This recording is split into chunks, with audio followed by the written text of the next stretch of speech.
সুপ্রিয় দর্শক মণ্ডলী, ফ্রন্টলাইনে স্বাগত জানাচ্ছি আপনাদের সবাইকে।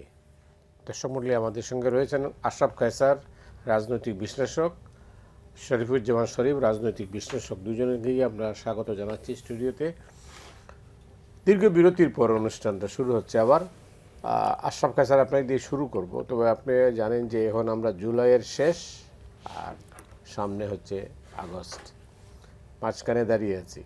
জি, 2 বছর হতে চললো, মাঝখানে একটা সরকার আসছে, আমরা নতুন সরকারের মধ্যে দিয়ে আমরা যাচ্ছি ধারাবাহিকভাবে। আগস্টের এই অভ্যুত্থান নিয়ে নানা বিতর্ক হচ্ছে, নানা কথাবার্তা হচ্ছে। এটা গণতান্ত্রিক সমাজে হতেই পারে, হওয়াটাই স্বাভাবিক। আপনি যেহেতু এটার সাথে আগাগোড়াই জড়িত ছিলেন, এখন আছেন, আজকেও দিনের কোনো একটা সময়ে আপনি আন্তর্জাতিক অপরাধ আদালতে যে সাক্ষী দিয়েছেন, তো সেই জায়গাতে দাঁড়িয়ে আজকে আপনি নিজে আপনি গোটা বিষয়টাকে কিভাবে মূল্যায়ন করবেন?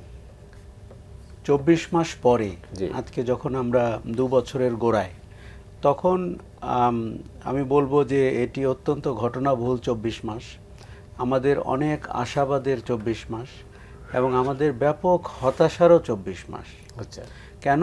আমরা যখন 2 বছর আগে 24শে জুলাই অগাস্টের দিকে তাকাই এবং একটা অভাবনীয় ঘটনা ঘটেছিল, যে সরকারটিকে আপনি গণতান্ত্রিক রাজনৈতিক প্রক্রিয়ায় বিদায় করতে পারছিলেন না, যে সরকারটি আপনার গুম খুন, আয়নাঘর এবং শেষ পর্যন্ত ছাত্র আন্দোলন দমনে সর্বোচ্চ শক্তি প্রয়োগ করে এক ধরনের গণহত্যার দায়ে দেশ থেকে বিতাড়িত হলো।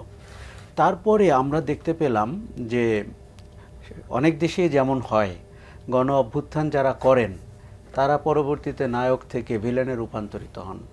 আমরা কাউকে কাউকে সেই চরিত্রে দেখতে পেলাম। আচ্ছা। এবং ঠিক আওয়ামী লীগ যেরকম একটি ফ্যাসিবাদী চক্র হিসাবে দেশ থেকে বিদায় নিলেন, তেমন একটি দক্ষিণপন্থী উগ্রবাদী চক্রকে আমরা রাজনীতিতে প্রভাব বিস্তার করতে দেখলাম। এবং অন্তর্বর্তী সরকারটিকে আমরা রাজনৈতিকভাবে প্রভাবিত হতে দেখলাম, অথবা তারা অনুঘটক হয়ে গেলেন দক্ষিণপন্থীদের উত্থানের পেছনে। বিএনপির মতো একটি দল যারা বাংলাদেশে যে কোনো সময় নির্বাচনে ক্ষমতায় যাওয়ার ক্ষমতা রাখে, তাদেরকে আমরা কর্নার্ড হতে দেখলাম। এবং শেষে নির্বাচনের আগে আমরা সারা দেশে নারীদেরকে হেনস্থা হতে দেখলাম, মাজার ভাঙা হচ্ছিল, আপনার গণমাধ্যমে আক্রমণ হলো। কিছু উগ্রবাদী মানুষ তারা রাষ্ট্রীয় ক্ষমতার কাছাকাছি চলে এলেন এবং তাদের ইন্ধনে বাংলাদেশে নীতি প্রণয়ন হতে শুরু করলো এবং রাজনৈতিক গঠন প্রক্রিয়া তৈরি হলো। সো এই যে 24 মাসের এতগুলো কথা বলছি, তার মানে 24 মাস ছিল ঘটনাবহুল এবং কোনো কোনো ঘটনা অত্যন্ত অনভিপ্রেত হয়েছে।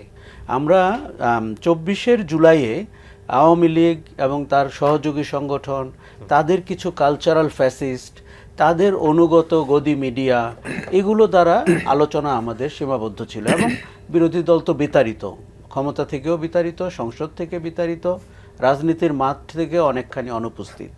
কিন্তু কত যে আরও শক্তি আমাদের সমাজে রয়েছে কিংবা অপশক্তি, সেটি আমরা 24 মাসে দেখতে পেলাম। আরেকটা জিনিস যেটা দেখতে পেলাম, যে যারা অভ্যুত্থানের সম্মুখভাগে ছিলেন, যারা বারুদের উপরে আগুনটি জ্বালিয়েছিলেন, সেই তরুণদের ভেতরে দক্ষিণপন্থার প্রভাব কিংবা তাদের কারো কারো স্বাধীনতা বিরোধীদের রাজনীতি করার অভিজ্ঞতা, এবং তারা নির্বাচনের সময় প্রকাশ্যে জামাত ইসলামীর সাথে জোট গঠন করলেন। দেখুন, প্রকাশ্যে তারা বললেন সংস্কারের জন্য, যে বিএনপি সংস্কারের ব্যাপারে অত কমিটেড না, জামাত ইসলামীকে মনে হচ্ছে সংস্কারের ব্যাপারে কমিটেড, এবং তারা তাদের নিরাপত্তার কথা বললেন। কিন্তু তাদের যে রাজনীতিটি তারা মানুষকে প্রত্যাশা বা কমিটমেন্ট করলেন, যে মধ্যপন্থার নতুন বন্দোবস্তের একটা ভবিষ্যৎমুখী প্রগতিশীল রাজনীতির কথা, সেই জায়গাটিতে তারা হাঁটলেন না। তাহলে গত 24 মাসে আমরা যেটি দেখলাম, রাজনীতিতে আপনার যে শূন্যতা তৈরি হয়েছিল, যেটি এখনও আছে বলে আমি মনে করি, সেটি হচ্ছে ক্ষমতা কেন্দ্রিক রাজনীতির চেয়ে জনগণের স্বার্থ কেন্দ্রিক রাজনীতি। সেই জায়গাগুলো এখনও বাংলাদেশে অপূরণীয় রয়ে গেল। এবং নির্বাচনের পরে কিংবা আগে সংস্কার হয়ে গেল একটা বড় আলোচনা বিষয়। অন্তর্বর্তী সরকার কি করে 18 মাস অতিবাহিত করলেন সংস্কারের কোনো কার্যকর পদক্ষেপ ছাড়া, এটি আমাদের ভিন্নভাবে মূল্যায়ন করতে হবে। এবং তাদের অনেক নৈতিক দুর্নীতি, অর্থনৈতিক দুর্নীতি, এগুলো নিয়েও আমাদের কথা বলার সময় হয়েছে। অনেক ধন্যবাদ। আমি আপনার কাছে আসবো শূন্যতা কেন, এই প্রশ্নের জবাব খুঁজবো আপনার কাছে। শরীফ ভাই, আপনি কীভাবে দেখছেন? আপনি মানে আশরাফ কাছে মোটামুটি একটা ধারণা দিলেন 2 বছর। তো এই অবস্থায় আপনার কি মনে হয় যে আমরা সঠিক পথে যাচ্ছি? ধন্যবাদ আপনাকে, সাথের আলোচক এবং দর্শক শ্রোতাদেরকে ধন্যবাদ। আশরাফ ভাই যেটি বলেছেন, আমার যে কথাগুলো তার অনেকটা তিনি বলে ফেলেছেন। জুলাইয়ের অভ্যুত্থানটা অনিবার্য ছিল, আমি এটা দীর্ঘদিন ধরে বলি। এই কারণে প্রেক্ষাপটটা সরকার তৈরি করে দিয়েছিল, সরকার বলতে আওয়ামী লীগ সরকার। আপনার যখন মুক্তির কোনো উপায় থাকবে না, তখন একজন মানুষ যখন নদীতে পড়ে যায়, তখন তার জীবন বাঁচানোর জন্য নানা রকমের পদ্ধতি অবলম্বন করার চেষ্টা করে। আপনি যখন দেশের মধ্যে মানুষের সমস্ত অধিকারগুলো কেড়ে নিয়েছেন, ভোটাধিকার কেড়ে নিয়েছেন এবং নানা রকমের অন্যায় কাজের মধ্যে জড়িয়েছেন এবং সেটিকে নানাভাবে প্রণোদনা দিয়েছেন, তখন মানুষ মুক্তির জন্য পথ খুঁজবেই। এবং আন্দোলনের সময়ে নানা রকমের যদি অপ্রয়োজনীয় অপ্রিয় ঘটনাও ঘটে থাকে, সেটাকেও আপনাকে মেনে নিতে হবে। ওই কারণে তত্ত্বাবধায়ক সরকারের যখন আন্দোলনটা হচ্ছিল আওয়ামী লীগের, তখন মনে থাকার কথা যে সচিবালয়গামী একজন সরকারি কর্মকর্তার রাস্তায় আটকে দিয়ে তার কাপড় খুলে ফেলেছিল আওয়ামী লীগের কিছু কর্মী। অর্থাৎ আন্দোলনটাকে তার টার্গেটে নিয়ে যাওয়ার জন্য আপনি কখনো কখনো এমন কতগুলো পদ্ধতিও অবলম্বন করতে হয়, যেটা পরবর্তীকালে স্বাভাবিক সময়ে সেটা আপনার কাছে সমালোচনারও হতে পারে, কিন্তু আন্দোলনের সময় অনেকগুলো জিনিস বৈধ। এখন আমাদের গত 2 বছরের পলিটিক্সের যদি মূল্যায়ন করতে চান, গত 2 বছরের টার্গেটটা কি ছিল? নির্বাচন অভ্যুত্থানের পরে 3টা বিষয় আমরা ঠিক করেছিলাম। একটা হচ্ছে নির্বাচন, একটা হলো সংস্কার, আর একটা হলো বিচার। নির্বাচনটা হয়েছে, সংস্কার এবং বিচারের জায়গাটা যদি দেখেন, এবং জুলাইয়ের কেবলমাত্র ক্ষমতার পরিবর্তন নয়, এটা আমরা শুনেছি। একটা বিকল্প রাজনীতি গড়ে তোলার একটা লক্ষ্য ছিল, এটাও আমরা শুনেছি। কিন্তু সেই বিকল্প রাজনীতিকে আমরা গড়ে তুলতে পেরেছি। বাংলাদেশের পার্লামেন্ট যদি আপনি দেখেন, পার্লামেন্টের সেই সরকারি দল হলো বিএনপি, বিরোধী দল হলো জামাত ইসলাম।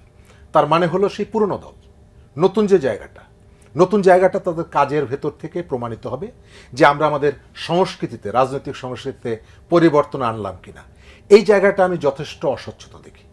এবং জুলাইয়ের সামনে যারা ছিলেন ছাত্র নেতারা, তারা তো নিজেরা পথ হারিয়েছেন, এবং তাদের এই পথ হারানোর কারণে অন্তর্বর্তী সরকারের পক্ষে একটা নিরপেক্ষ জায়গা থেকে যে কাজগুলো করা সম্ভব ছিল, তারা সেটি ইচ্ছা করে অনেক জায়গায় করেননি।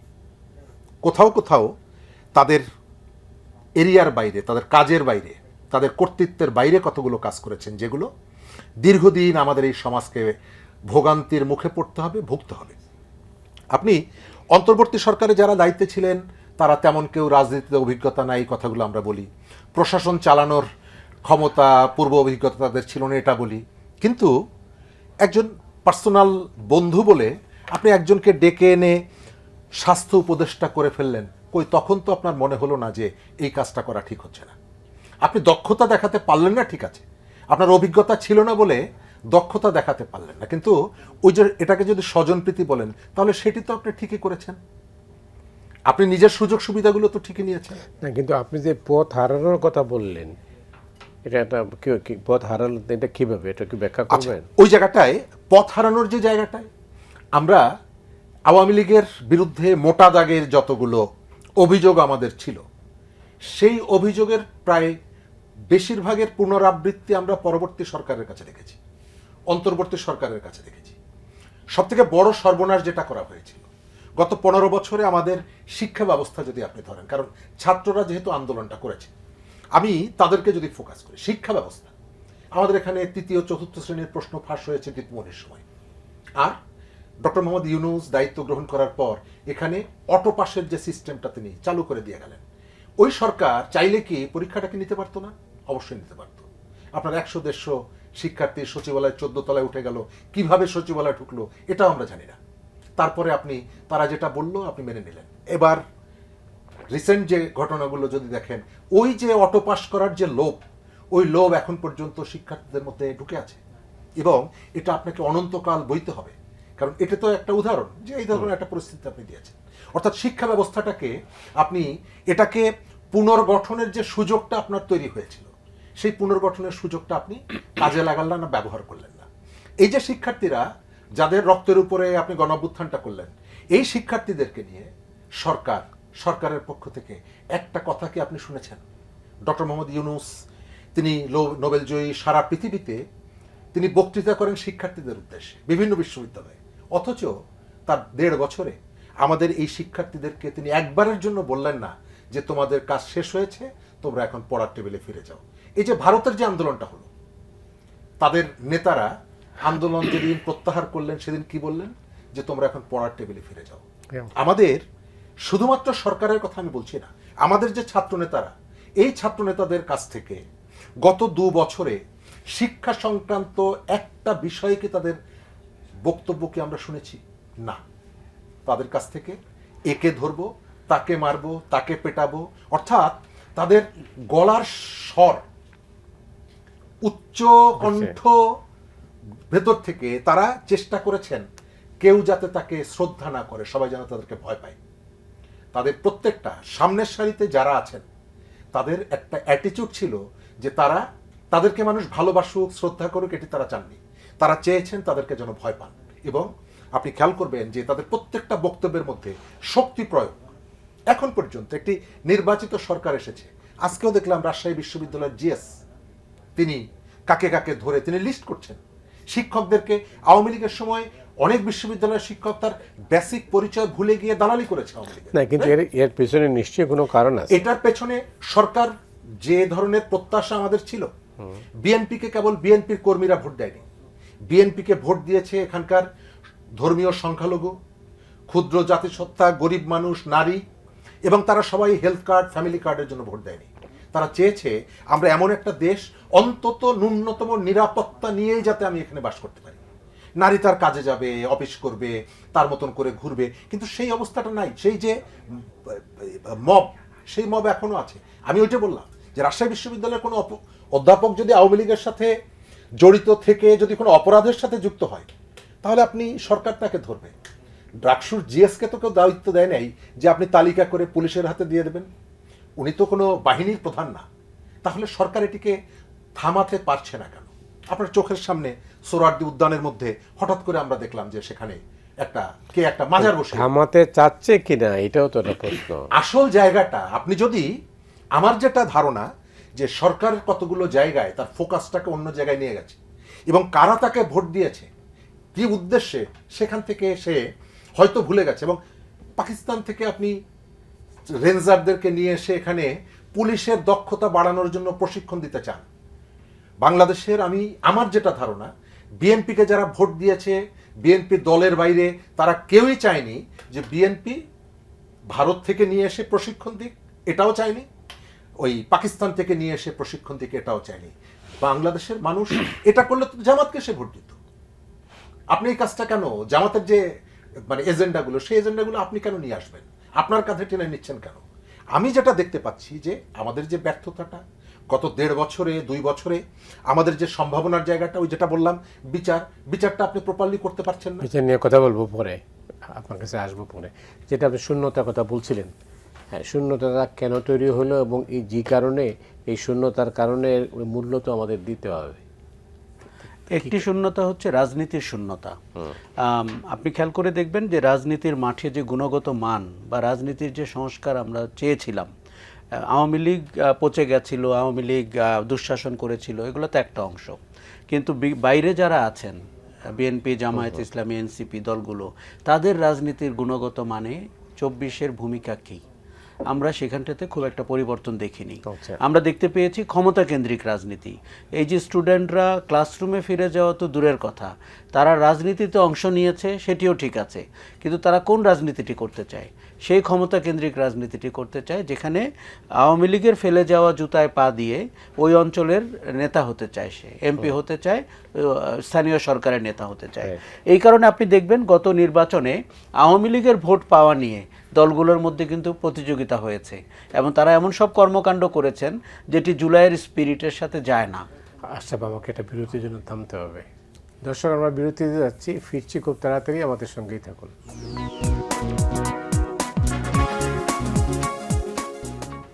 সুপ্রিয় দর্শক মণ্ডলী, আমরা ফিরে এলাম ফ্রন্টলাইনে। আমাদের সঙ্গে রয়েছেন আশরাফ কায়সার এবং শরীফুজ্জামান শরীফ।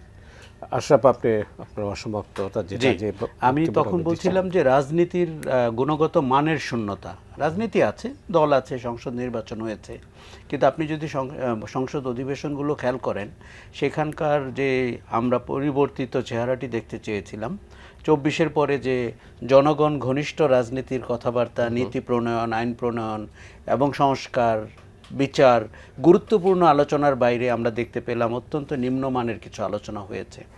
আরেকটা হচ্ছে যে আইন শৃঙ্খলার উপরে সরকারকে তো আপনার আইনের শাসন বলবৎ করতে হবে সারা দেশে। আমরা অন্তর্বর্তী সরকারের সময় বলেছি যে মাত্র তরুণরা অভ্যুত্থান করেছে, কিছু মব হয়েছে, আমরা ভেবেছি সেগুলো কাটিয়ে উঠবে। পরে বুঝতে পেরেছি অন্তর্বর্তী সরকার ওই সব মবের পেছনে ইন্ধন জুগিয়েছে, কিংবা তাদের যে রাজনৈতিক গোষ্ঠী তারা ওই মবের পেছনে কাজ করেছে।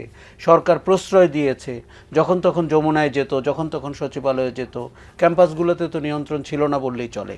কিন্তু আপনি বর্তমান সরকার আসার পরে আমরা যেভাবে তাদের হাতে সুশাসন দেখতে চেয়েছি, আইনের শাসন দেখতে চেয়েছি, এখনও বিচ্ছিন্নভাবে ঘটনাগুলো ঘটছে, জনমনের স্বস্তিটা ফিরে আসেনি।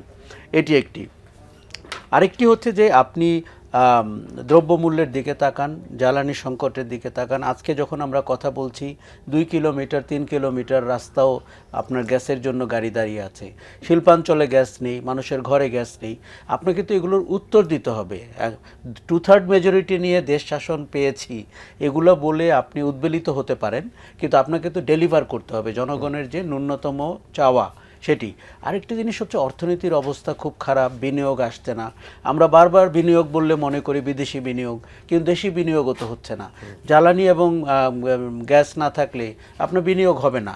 কি করে এটিকে, এই সেক্টরকে আবার পুনরুজ্জীবিত করা যায়, এমন একটি জায়গায় আমাদের যেতে হবে। আরেকটি হচ্ছে যে সরকার একসময় বলছিল যে তারা কিছু সংস্কার করতে চায় না, কেননা তারা মনে করে সরকারের হাতে ক্ষমতা থাকা জরুরি, বিশেষ করে সাংবিধানিক প্রতিষ্ঠানগুলোর নিয়োগ ইত্যাদির সময়। কিন্তু আমরা তো তাকে ঠিক ক্ষমতা থাকা সত্ত্বেও তার প্রয়োগ করে যে জনগণকে তার সুবিধা পৌঁছে দেওয়া, সেই পথে হাঁটতে দেখছি না। ফলে এক ধরনের হাসিনার আমলে আমরা যেরকম নিষ্ঠুর, স্বৈরাচারী, একনায়কের শাসন দেখেছি, এখন মনে হচ্ছে প্রধানমন্ত্রী যেমন অনেকটা নিরাভরণ, অনেকটা ইনফর্মাল, নিজের ব্যাগ নিজে ক্যারি করেন, একটি গাড়ি চালিয়ে চলে যান। কিন্তু আমরা কি একটি অপরিপক্ক, উদারনৈতিক, অপ্রয়োজনে উদারনৈতিক শাসনের চক্করে পড়লাম কিনা, এই প্রশ্নটি আমার মাথায় এসছে। এতে লাভ কি ক্ষতি কি? না, ক্ষতি এই যে দেখুন, একটি দেশে রাজনীতি থাকবে, মানুষের দাবি দেওয়া থাকবে, ইস্যু থাকবে, কিন্তু আমাদেরকে তো সব মিলিয়ে সামনে এগোতে হবে। কাজে এই নির্দেশনাটিকে আমরা পাচ্ছি কিনা, আমরা কোন পথে হাঁটছি। ধরে নেন অতীত আমরা আর কথা বলতে চাই না, আগামীতে আপনি এই যে ব্যাংক লুট হয়েছে, অর্থনীতির পুনর্বিন্যাস করতে হবে, বিনিয়োগ করতে হবে, জনমনে স্বস্তি দিতে হবে, ইতিবাচক রাজনীতি নিয়ে দেশকে সামনের দিকে এগুতে হবে। সেই পথ নির্দেশনা আমি মনে হয় এখনও দেখতে পাচ্ছি না। ক্ষতিটা হচ্ছে এই যে আমি কিন্তু চাই মানুষ রাজনীতি মনস্ক থাকুক। আগের শাসনে মানুষকে বলা হয়েছে, বিশেষ করে তরুণদের বলা হয়েছে রাজনীতি নিয়ে চিন্তা না করতে, স্টার্ট আপ করতে, লেটস টক বলে অনুষ্ঠানে হাজির হতে, হাততালি দিতে। আমি মনে করি রাজনীতি ঘনিষ্ঠ সাউথ এশিয়া থাকবে, এটিই স্বাভাবিক। ভারতেও আমরা তাই দেখতে পেলাম। কিন্তু সেই রাজনীতি আমাদেরকে কোথায় পৌঁছে দেবে? এটি কি কোন দলের রাজনীতি হবে? এটি কি সুবিধার রাজনীতি হবে, দুর্নীতির রাজনীতি হবে? আমরা কি 5 বছর বা 10 বছর পরে আবার বলবো 10টি কালো বছরের আওতায় আমরা পড়ে গেছিলাম, দুর্নীতির আওতায় পড়ে গেছিলাম? নাকি আমরা গল্পটা করতে পারবো যে আমরা যে মহাসড়কে উঠতে চাই সেই মহাসড়কে ওঠার মতো একটি শাসন আমরা পেয়েছিলাম? দেখুন, প্রধানমন্ত্রী একা তার ব্যক্তিগত জীবনাচরণ দিয়ে মানুষকে, এখন পর্যন্ত আমি দেখেছি মানুষ তার প্রতি অনুরক্ত, মানে তাদের কাছে কৌতূহলের বিষয় যে এরকম একজন মানুষ প্রধানমন্ত্রী বলতে তো আগে আমাদের চোখে একজনই ছিল, এরকম নিরাভরণ, ইনফর্মাল হয় কি করে? কিন্তু এটি দিয়ে তো হবে না। আপনাকে আপনার সরকারের মন্ত্রিসভার চেহারা দেখতে হবে। আপনার একজন প্রতিমন্ত্রী যদি, মানুষ চায় রেজাল্ট, হ্যাঁ, সে ডেলিভার্ড হতে দেখতে চায়। আপনি যেটা প্রতিশ্রুতি দিয়েছেন আপনি তার ফলাফল দেখাবেন। আপনি তার দোরগোড়ায় পৌঁছে দিবেন। এখন আপনার একজন প্রতিমন্ত্রী যদি স্বরাষ্ট্রমন্ত্রী বলতে বাধ্য হয় যে সবচেয়ে শক্তিশালী প্রতিমন্ত্রী, এই সব কথা তো আমাদের আগের শাসনের প্রতিচ্ছবি, প্রতিধ্বনি মনে করিয়ে দেয়। এবং আমরা কেউ কেউ অনেক মন্ত্রীকে বলতে শুনি যে এক ধরনের ভয়ের পরিবেশ তৈরি হচ্ছে, কে কার ঘনিষ্ঠ। এইসব রাজনীতি বা এই ধরনের সরকার তো আমরা আসলে চাইনি জুলাইয়ের পরে। অনেক ধন্যবাদ আপনাকে। শরীফ ভাই, আপনি যেটা বিচার নিয়ে প্রশ্ন তুলেছিলেন, আমাদের একটা অঙ্গীকার ছিল বিচার করব, কিন্তু আমি দেখতে পাচ্ছি যে বিচার করার ক্ষেত্রে এর আগের সরকারের সময়ও যেটা হয়েছে, চুজ অ্যান্ড পিক। আমার অপরাধীদের মধ্য থেকে আমার পছন্দের জনকে একটু সুবিধা দেওয়া এবং যাকে পছন্দ করি না তাকে বিচারের মুখোমুখি করা, সেই প্রবণতাটা দেখতে পাচ্ছি। সেটা অনেক উদাহরণ দেওয়া যায়। সাম্প্রতিক সময় আপনি দেখছেন বিভিন্ন বিষয়ে যেখানে যা হচ্ছে সেটা আইসিটিতে নিয়ে যাওয়া হচ্ছে। এর ভেতর থেকে আইসিটির যে নিরপেক্ষ বিচার, সেটিও কিন্তু একসময় প্রশ্নবিদ্ধ হবে যে আপনি এটিকে পলিটিক্যালি বায়াস্টের জায়গা থেকে এটাকে পরিচালনা করছেন কিনা। এক, দ্বিতীয়ত বিএনপি ক্ষমতার বাইরে ছিল, বিরোধী দলে ছিল। গত 1.5 বছর বিএনপি তার 8-10 হাজার কর্মীকে বহিষ্কার করেছে অপরাধের জন্য। কিন্তু এখন বিএনপি ক্ষমতায়, এখন কেবল বহিষ্কার করলে হবে না। আপনার বিভিন্ন জায়গায় কয়েকদিন আগে, গত সপ্তাহে কিশোরগঞ্জে একজন উপজেলা বিএনপির সভাপতি, একটা উপজেলা মানে হলো, উপজেলার সভাপতি মানে হলো রুলিং পার্টির, তিনি ওইখানকার প্রধানমন্ত্রী, তিনি ওইখানকার সর্বেসর্বা, তার কথার বাইরে গাছের পাতাও নড়ে না। তাকে খুন করেছে বাইরের থেকে খুনিদেরকে নিয়ে যে, এবং তার দলীয় কোন দলের কারণে। এই যে শেওড়াপাড়াতে গত 2 দিন আগে আমরা যেটা দেখলাম, বিএনপির কর্মীদের খুনাখুনিটা বন্ধ হয়নি। চাঁদাবাজিটা আজকেও একটু আগে আমি দেখলাম সমকালে, যে কোথায় একটা হাইরাইজ বিল্ডিং, সেখানে গতকালকে গুলি করা হয়েছে, চাঁদা চাওয়া হচ্ছে। আমার কাছে মনে হয় না যে এই অবস্থায় জামাতের কর্মীরা গিয়ে চাঁদা চাইছে, আওয়ামী লীগের কর্মীরা বা এনসিপির কর্মীরা চাঁদা চাইছে। রুলিং পার্টি যাদের পেছনে মন্ত্রী থাকে, এমপি থাকে, তাদের বাইরে সাহস থাকে না। তার মানে হলো প্রধানমন্ত্রী যে মেসেজটা দিতে চাইছেন তার দেশের মানুষকে, তার দলের কর্মীদের একটা বড় অংশ ওই মেসেজটা রিসিভ করছে না, সরকারকে সহযোগিতা করছে না। এবং এই ঘটনাগুলো একটা সময় গিয়ে মানুষ বলা শুরু করবে যে প্রধানমন্ত্রী যেগুলো করলেন তার তো কোনো ফল নাই, তিনি তার দলকেই তো নিয়ন্ত্রণ করতে পারেন না। 100 দিন উপলক্ষে একটা প্রতিশ্রুতি দেওয়া হয়েছিল এবং সেটি নিয়ে আমরা খুবই অ্যাপ্রিসিয়েট করেছিলাম বিভিন্ন জায়গায়, যে প্রিপেইড মিটারগুলোর যে বাড়তি চার্জ কিনে নেওয়ার পরেও সরকার 100 দিন উপলক্ষে সেটি বাতিল করে দিয়েছিল এবং এটি সবাই অ্যাপ্রিসিয়েট করেছে। কারণ পল্লী বিদ্যুতের যত ধরনের হ্যারাসমেন্ট আছে তার একটা হচ্ছে প্রিপেইড মিটারের এই যে অন্যায়টা, এখন পর্যন্ত সেটি বন্ধ হয়নি। আমরা বাহবা দিলাম, সরকার সিদ্ধান্ত জানালো, কিন্তু তারপরে আর ওটার কোনো ফলো আপ নাই। আজকে পত্রিকায় দেখলাম যে বিদ্যুৎ বিভাগের কর্মচারীরা বলছে আমরা এটা চিন্তা করছি। তাহলে আপনি এই প্রতিশ্রুতিটা কেন দিলেন? এই ধরনের অনেকগুলো জায়গা আছে। গতকালকে দেখেছেন যে আমাদের এখানে যে আমাদের মোবাইল ব্যাংকিং সিস্টেমে এইখানকার চার্জটা পৃথিবীর সর্বোচ্চ, যেভাবে পারছে একেবারে রস নিংড়ে বের করছে। কোর্ট জানতে চেয়েছে সরকারের কাছে, এটা তো সরকারের কাজ, কোর্ট কেন জানতে চাইবে? যেটা একটা সহনীয় পর্যায়ে নিয়ে আসার জন্য এই কাজটা তো সরকার করতে হবে। আমরা সরকারের এই সমালোচনাগুলো করব, কেন করব? আমরা এই সমালোচনাগুলো করব, হয়তো কেউ মানে এর জন্য অসন্তুষ্ট হতে পারে। আমরা চাই যে এত রক্তপাতের ভেতর থেকে যে সরকারটা এসেছে সে যেন বিপথে না যায়, তার কাছ থেকে ভালো কতগুলো সার্ভিস আমরা চাই। কিন্তু আপনি যদি অনবরত এই পুরনো রাজনীতি, আমরা সমালোচনা করছি মমতাজ সংসদে বসে গান গাইতো, সংসদ ইফেক্টিভ হতো না। এখন দেখছি এমপি সাহেব হাতে একটা ব্যাগ নিয়ে, সাথে তার নাতির বয়সী কিশোরী নিয়ে আজকে মিরপুর হোটেলে, কালকে মগবাজারের হোটেলে ঘুরে বেড়াচ্ছেন। তো কালচারের পরিবর্তনটা কোথায় হলো? ধরা পড়ার আগ পর্যন্ত আমরা তো জানতাম না যে এই ঘটনাগুলো ঘটছে। মমতাজের গানের আগ পর্যন্ত তো পার্লামেন্টের প্রতি আমাদের সমালোচনার জায়গাটা এতটা ছিল না। তো এই যে সংস্কৃতির যে পরিবর্তন, রুচির যে পরিবর্তন, রাজনৈতিক কমিটমেন্টের যে পরিবর্তন, এবং যখন ধরা পড়লো প্রথম থেকেই তার দল থেকে চেষ্টা করা হলো এটাকে ধামাচাপা দেওয়ার জন্য। প্রথম বলা হলো এটা এআই দিয়ে তৈরি, তারপরে বলা হলো উনি বিয়ে করেছেন। মানে যে যুক্তিগুলো আনা হলো, আপনার একটা ঘটনা ঘটেছে, আপনি সরি বললে এত দূর তো জল গড়ানোর কোনো দরকার ছিল না, আপনি চেষ্টা করেছেন তাকে রক্ষা করার জন্য। তার মানে হলো যে অপরাধীকে রক্ষা করার জন্য নিজের দলের যদি হয় তাকে, এই যে প্রবণতাগুলো দেখছি, এই যে আপনাকে আইসিটির কথা বললাম, যেখানে যে মামলাগুলো দেখছি সব নিয়ে আপনি আইসিটিতে বিচার করতে চাইছেন। জি, ঠিক আছে, এর ভেতর থেকে আপনি অনেক ছোট ছোট প্রশ্ন, একসময় এটি অনেক বড় প্রশ্ন হবে। অনেক ধন্যবাদ আপনাকে। আশরাফ স্যার, এই কি শরীফুজ্জামান যেটা বলছেন যে সরকার বিপদে যায়, আপনার দৃষ্টিতে কেন সরকার বিপদে যায়? আমি আপনাকে বলি, এখানে ক্ষমতা একটা মোহের মতো এবং কিছুটা অসুখেরও মতো। ওই জায়গায় যে চলে যায় সে তার অতীত ভুলে যায়, তার প্রতিশ্রুতি ভুলে যায়, তার নিজেকে সুরক্ষাও ভুলে যায়। আচ্ছা। কেননা আপনার একটা ব্যুরোক্রেসি আছে, তারা আপনাকে তাদের মতো পরিচালনা করবে। আপনার কিছু লোভ লালসা আছে, সেটা আপনি হাতের কাছে পেয়ে যান। আপনার ক্ষমতা অপব্যবহার করার অবাধ সুযোগ আছে। আচ্ছা। এই জায়গাটিতেই কিন্তু আমরা 24 থেকে বলছিলাম যে সংস্কার করে ক্ষমতার অপব্যবহার করার পথ ছোট করে আনতে হবে এবং আপনি যেন সাংবিধানিক প্রতিষ্ঠানগুলোকে আপনার উপরে ওয়াচডগ হিসাবে দেখতে পান। নির্বাচন কমিশন বলি, দুর্নীতি দমন কমিশন বলি, এমনকি তথ্য কমিশন বলি, কিন্তু আমরা সংস্কারকে অনিশ্চিত অবস্থায় দেখতে পাচ্ছি। এই যে আমরা 5 মাস হয়ে গেল সরকারের, আমরা এখন পর্যন্ত সংস্কার মূল জায়গাগুলো দেখুন, তারা কিন্তু তালিকা ধরে আপনাকে বলবে 136টার মধ্যে 70 ভাগই আমরা করেছি, একমত হয়েছি।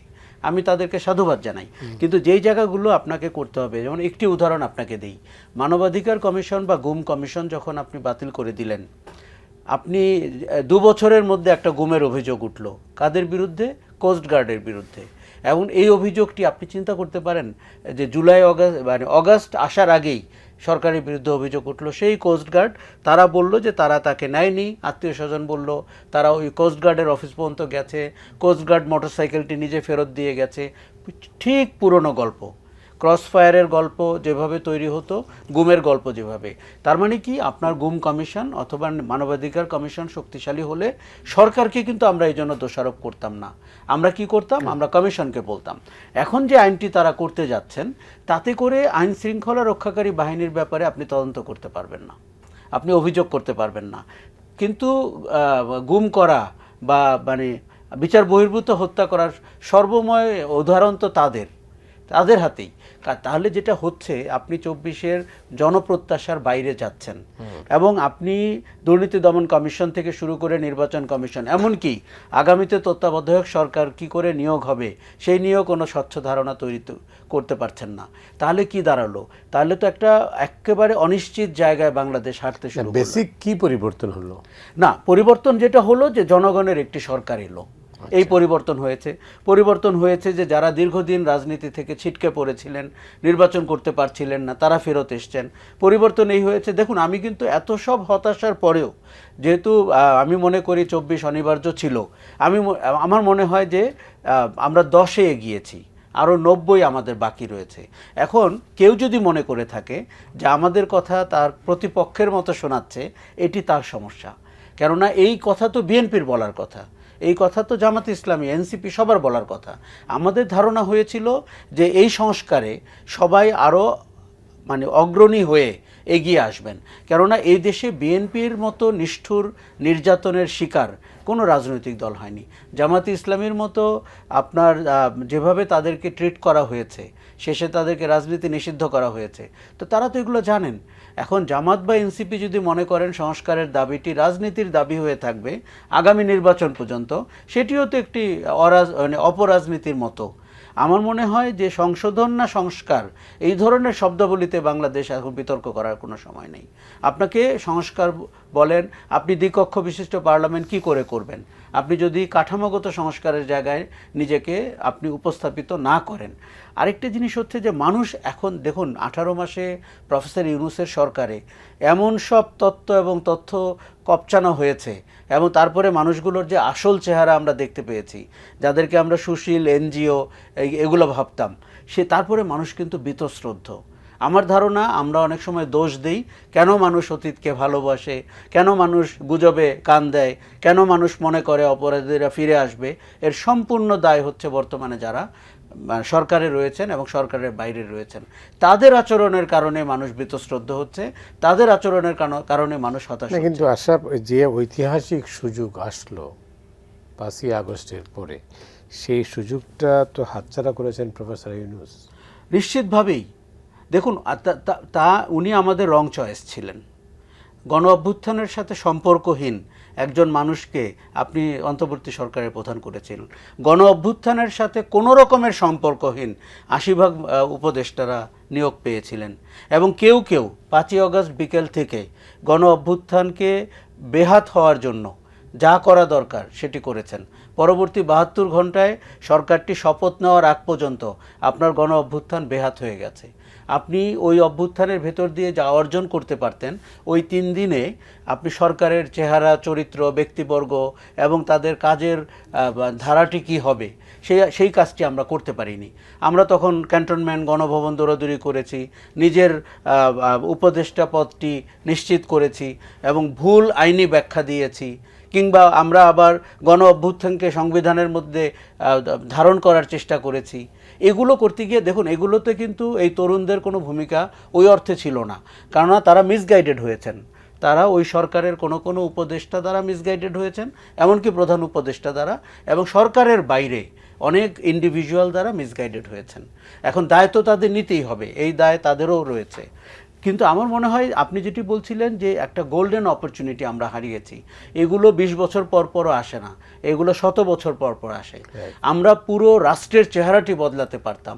আমরা দেখুন, আমাদের সমস্যাটি কিন্তু ক্যান্সার, আমরা এটিকে জ্বর মনে করলে কিন্তু ভুল হবে।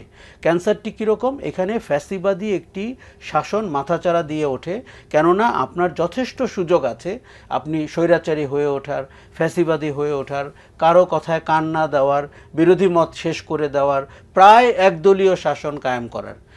তাহলে আমাদের তো গোড়ায় হাত দিতে হতো যে কোত্থেকে এটার উৎপত্তি হয়।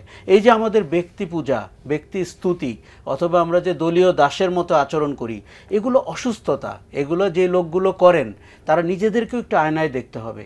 একজন বিশ্ববিদ্যালয়ের শিক্ষক, একজন সাংবাদিক, একজন চিকিৎসক, একজন ব্যুরোক্রেট বা একজন পুলিশের কর্মকর্তা এই দেশে যেভাবে কথা বলেন, তাতে তো পেশাদারিত্বের কোনো ছোঁয়া নেই। এটাতে তার একটা পাওয়া না পাওয়ার গল্প তৈরি হয়েছে। কেউ পূর্বাচলে প্লট চায়, কেউ প্রধানমন্ত্রীর সাথে ইউএনএ যেতে চায়, কেউ মন্ত্রী হতে চায়, কেউ এই পদ চায়, তাই তো? এগুলো তো অসুস্থতা। এই অসুস্থতা থেকে আমরা 24-এ সুযোগ পেয়েছিলাম দেশটাকে বের করে আনতে, যাতে করে যোগ্য মানুষ তার যোগ্যতার মর্যাদা পান। রাজনীতি যেন আপনার জবাবদিহিমূলক হয়, এবং রাজনীতি কিন্তু একটা ভয়ের নাম। এই যে আপনি উপজেলা চেয়ারম্যানের কথা বলছিলেন যে ওই এলাকার প্রধানমন্ত্রী, বস্তুত তাই। আমরা কি এই রকম দ্বীপ উপদ্বীপ উপনিবেশের রাজনীতি চাই? 24 তো আমরা বলেছিলাম আমরা মানে সব ধর্ম মত মানে গোত্র বিশেষের সমান অধিকার চাই। আমরা চেয়েছিলাম যে প্রধানমন্ত্রী থেকে শুরু করে পিয়ন জনগণের মানে দেশের একজন নাগরিকের মতো ট্রিটেড হবেন। আমরা চেয়েছিলাম সরকারটি জবাবদিহিমূলক হবে। এখন বিএনপির মধ্যে আমরা এরকমও শুনতে পাচ্ছি যে আপনার গণভোটটি অবৈধ। আচ্ছা, যদি গণভোটটি অবৈধ হয় তাহলে নির্বাচনটি কী? আর যদি নির্বাচনটি বৈধ না হয় তাহলে সরকারটি কী? দেখুন, কান টানলে সমস্যা হচ্ছে, মাথাও তো আসবে। এখন আমার মনে হয় যে এই যে গণভোট তো তারাই চেয়েছেন। আমি তো প্রধানমন্ত্রীকে জনসভায় ভোট চাইতে দেখেছি, স্বরাষ্ট্রমন্ত্রীকে তো ভোট চাইতে দেখেছি, তাদের কথাই তো মানুষ ভোট দিয়েছেন। এখন এই যে শুভঙ্করের ফাঁকি তৈরি হয়েছে, 2/3 মেজরিটি বড় না গণভোটে 67%-এর রায় বড়? নিয়ে আসছি আপনার কাছে। এই যে বর্ণনা আমরা আশরাফ কাস্তারের কাছ থেকে শুনলাম, তাতে তো একটা হতাশার চিত্র। মানে যে ভুলটা আমরা করেছিলাম স্বাধীনতার পর পর, আবার কিন্তু একই ভুলের প্রতি যাচ্ছে, মানে একই দিকেই যাচ্ছে আর কি। শুধু তাই না, এটা ভুল না, সব কিছু যে ভুল এটা আমার কাছে মনে হয়। কি বলবেন এটা? কতগুলো জায়গা হচ্ছে আপনার একটা প্ল্যান থেকে করা। ডক্টর ইউনূস সরকারের ফাউন্ডেশনটা তার থেকে হয়েছে অভ্যুত্থানের পরে।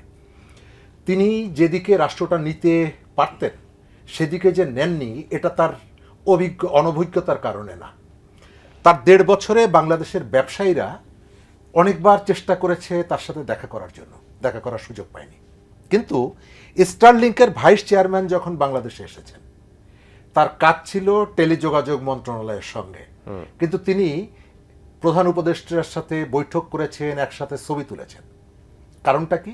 কারণটা হচ্ছে ডক্টর ইউনূস, আমি এটা সবসময় বলি যে আমেরিকা এবং আমেরিকার স্বার্থ সংশ্লিষ্ট কোনো প্রতিষ্ঠান থেকে কেউ যদি বাংলাদেশে মানে যারা এসেছেন, ডক্টর ইউনূস মনে করেছে এরা আমার জামাই বাড়ির আত্মীয়, সুতরাং তাদেরকে আমার একটা বাড়তি মানে এন্টারটেইন করছেন এবং এই কাজটি তিনি করেছেন ভালো। জামাই বাড়ির আত্মীয়কে যেভাবে মানুষ করে আপনার দেশের আপনি একটা অভ্যুত্থানের পরে যে আমাদের ব্যবসা বাণিজ্যের ক্ষেত্রে যে বিপর্যয় আপনার প্রথম চেষ্টা থাকতে হবে এই জায়গাটাকে কিভাবে আবার টেনে তোলা যায় আপনি সেই ব্যবসায়ীদেরকে ট্যাগ লাগিয়ে নানা রকমের হ্যাঁ সে যদি অপরাধ করে অবশ্যই তার বিচার করবেন কিন্তু তার প্রতিষ্ঠানটাকে আপনি শেষ করে দেবেন কেন আমাদের এখানে গাজী টায়ার বাংলাদেশের টোটাল টায়ার শিল্পটা নির্ভর ছিল ভারতের টাটার উপরে গাজী টায়ার হওয়ার পর আমাদের 85% টায়ার আমাদের আসতো গাজী টায়ার থেকে গাজী অপরাধী সে আওয়ামী লীগ করতো মন্ত্রী ছিল আপনি তাকে 40 বার ফাঁসি দেন তো গাজী টায়ারে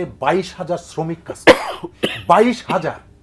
22,000 পরিবার 22,000 শ্রমিক মানে 22,000 পরিবার সেই ফ্যাক্টরিটা 15 দিন ধরে পুড়িয়ে দেওয়া হলো শুধু পোড়া না কেউ কেউ বলে লুট করার জন্য ঢুকেছিল 188 জন মানুষ সেই ফ্যাক্টরির ভিতরে ঢুকেছিল তাদের একজনও বের হয়নি সব সেখানে পুড়ে ছাই হয়ে গেছে বাইরের থেকে কলাপসিবল গেট আটকে আগুন ধরিয়ে দেওয়া হয়েছে আপনি একবার তদন্ত করলেন না তাহলে আপনি আপনার টার্গেটটা কি ছিল এখন পুরো মার্কেটটা আবার সেই টাটার কাছে চলে গেছে এবং টাটা এই যে গাজীর যে মানে মার্কেট তার যে লিঙ্ক আছে সেটিকে ব্যবহার করে আবার ব্যবসা করছে আপনি এখানে স্লোগান দিলেন ঢাকা না দিল্লি না ঢাকা ঢাকা আবার সেই টাটাকে আপনি জায়গা করে দিলেন আমি যে জায়গাটাকে গুরুত্ব দিতে চাই ডক্টর ইউনূসের তিনি ভুল করে এই কাজগুলো করেননি তার একটা এজেন্ডা ছিল সেই এজেন্ডাকে বাস্তবায়নের জন্য আপনি এখানকার হামের টিকা কেনার সিদ্ধান্ত আপনি নিতে পারেন না কিন্তু আমেরিকার সাথে আপনি গোপনে ভোটের 2 দিন আগে চুক্তি তো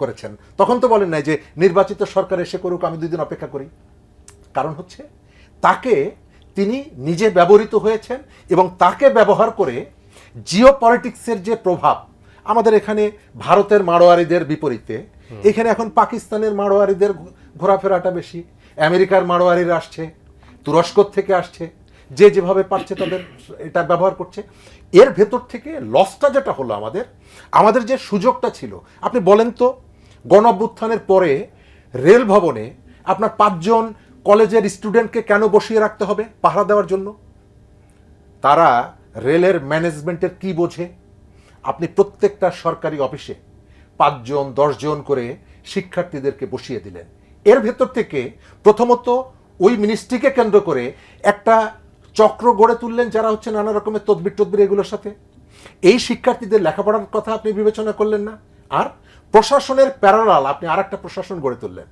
আমরা সেই সময় বারবার বলেছি যে সচিবালয়ের প্যারালাল একটা গভর্নমেন্ট আমরা দেখতে পাচ্ছি টিএসসি থেকে পরিচালিত হচ্ছে সচিবালয়ের প্যারালাল আর একটা প্রশাসন পরিচালিত হচ্ছে শহীদ মিনার থেকে আমাদের ছাত্র নেতারা আপনি দেখেছেন এক একটা মিডিয়াকে টার্গেট করে আরে যেভাবে ওই মবের মধ্যে একটা মিডিয়াকে টার্গেট করে আপনি যখন কথা বলেন স্বাভাবিকভাবে তো এক ধরনের তাদের মধ্যে একটা তৈরি হয় ভীতি তৈরি হয় এই কাজগুলো কি করা দরকার ছিল এই কাজগুলো কি তিনি তাদের কাউকে নিষেধ করেছেন তিনি সব কিছুই বুঝতেন নিজেরটা সহ কিন্তু দেশ যে তাকে ভালোবেসে তার প্রতি আস্থা রেখে তার প্রতি বিশ্বাস রেখে যে দায়িত্বটা দিয়েছিল সেই দায়িত্ব তিনি যথাযথভাবে পালন করেননি এবং আজকে হয়তো কেউ ভয়ে বলে না আজকে হয়তো কেউ ভয়ে তোলে না কারণ এখনও তার ওই যে মব বাহিনী মাঠে আছে একসময় না একসময় তারও বিচার এখন যেভাবে শাহাবুদ্দিন সাহেবের বিচার চাওয়া হচ্ছে একসময় আপনি দেখবেন ডক্টর ইউনূসেরও বিচার চাওয়া হবে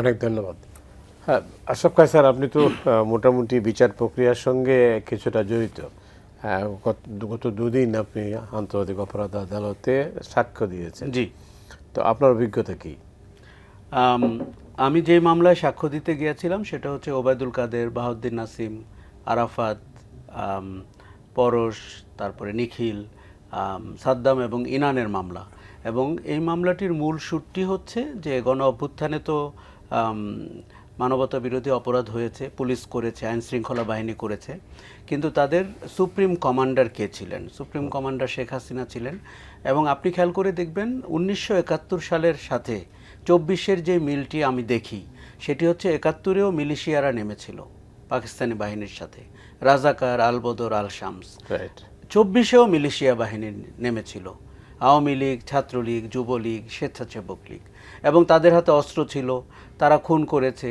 তারা ভয়ভীতি দেখিয়েছে তারা সহিংস আক্রমণ করেছে আপনি দেখবেন যে ওবায়দুল কাদের বলেছেন ছাত্রলীগই যথেষ্ট তার পরের দিনই কিন্তু আমরা ছাত্রীদের উপরে, স্টুডেন্টদের উপরে ছাত্রলীগের আক্রমণ দেখেছি। তার আগের দিন আমরা ক্যাম্পাসে আরাফাত এবং নিখিলকে মহড়া দিতে দেখেছি। এবং আপনি দেখবেন যে অডিও ফাঁস হয়েছে যে কি করে কারফিউ দিয়ে এদেরকে শেষ করে দেওয়া যায়।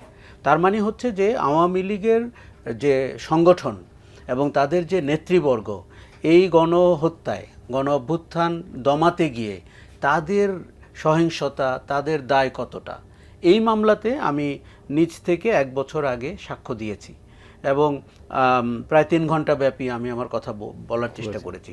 যেহেতু এটি ঠিক শারীরিক উপস্থিতি এবং শারীরিক গুলিবর্ষণ এই জায়গার থেকে বেশি হচ্ছে যে রাজনীতির চরিত্রটি কী, আওয়ামী লীগের রাজনীতির চরিত্রের মধ্যে কি ফ্যাসিজম আছে কিনা এবং তাদের ডিএনএ কি একদলীয় শাসনের দিকে যায় কিনা, তারা কি ভিন্ন মতকে সহ্য করতে পারেন কিনা, এটি বলতে গিয়ে আমি 72 সাল থেকে, আপনি একটু আগে বলছিলেন যে একই রকমের সুযোগ আমরা 72 সালে পেয়েছিলাম, মুক্তিযুদ্ধের পরে নিশ্চিতভাবে পেয়েছিলাম।